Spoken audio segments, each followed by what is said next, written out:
I'm Ryk Neethling and I support the bid for the Rugby World Cup 2023 because it's a win for South Africa and for all South Africans. We have the stadiums, the experience and the passion to host the best Rugby World Cup yet. So join me and back the bid. Hashtag South Africa 2023. Yeah, we're waiting for that big announcement fairly soon now, but 2019 might also have an added twist to it, and that is the topic for the debate section, and it's all to do with what the Japanese Rugby Union has decided, and we'll ask the question to the two gentlemen, will the changes boost the Currie Cup? Because what will basically happen is the top league in Japan will be scrapped pretty much for 2019 completely. The top Japanese players will be playing for the Sunwolves. They're going to be coached by Jamie Joseph, and it's all in a bid to strengthen the Japanese team in the lead up to the World Cup. Mr. Mallet, you are going to say, yes, it is good that the South African players won't be able to go and play in Japan, and you are saying, not really.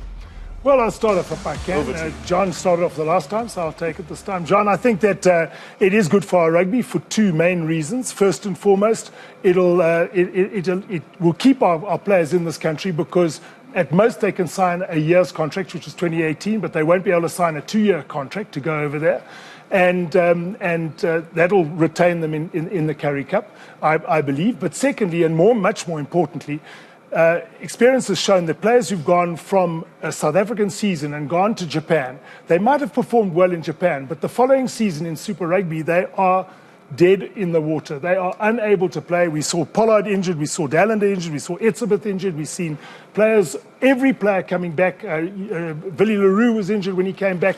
So it's almost impossible to play professional rugby now for 18 months without stopping. So there is a financial implication to the player, but it's in the rugby's interest. No, I'm in agreement with you with that in terms of the injury. But the problem that now comes in is that, yes, the Japanese option is not there anymore. So what we had at this moment was players play in South Africa Super Rugby, then they go there for that added cash that they can get.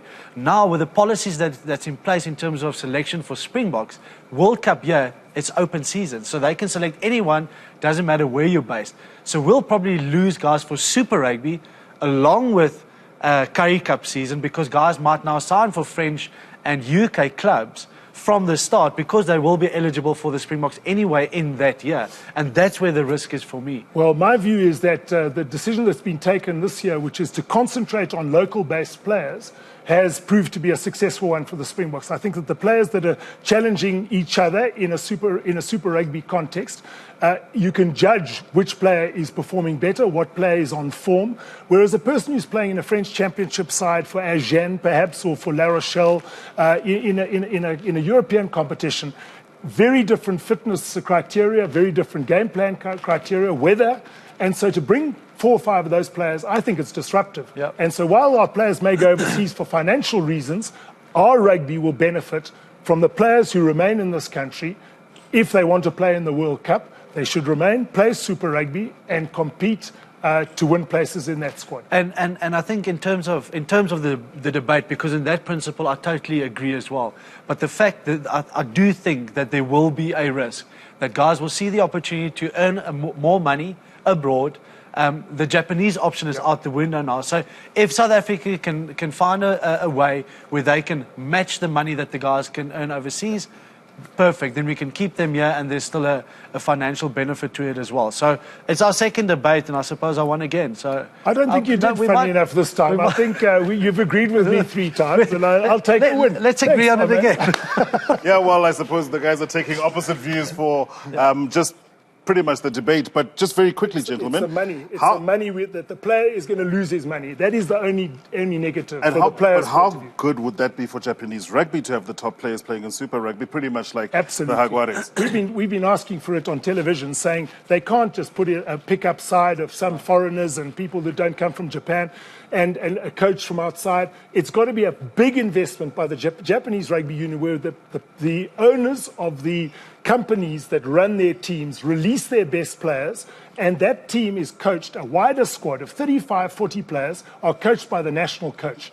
and then it'll allow him 2 years to build a squad that's going to be competitive. They're making those decisions for the best of Japanese Quite rugby. right. And if we can do the same in South Africa, make decisions that will benefit the Springboks the most, we will be on the right track. If that can be having players in South Africa, resting in the off-season, earning, getting proper money, exactly, that's a perfect world. Well, the other issue that hopefully we'll get a chance to touch on before we wrap up has got all to do with officiating, the man in the middle, the man with the whistle, Yaku Paper, this weekend. But there was an interesting little collaboration between rugby and cricket, and lessons learned from either side of the sporting spectrum.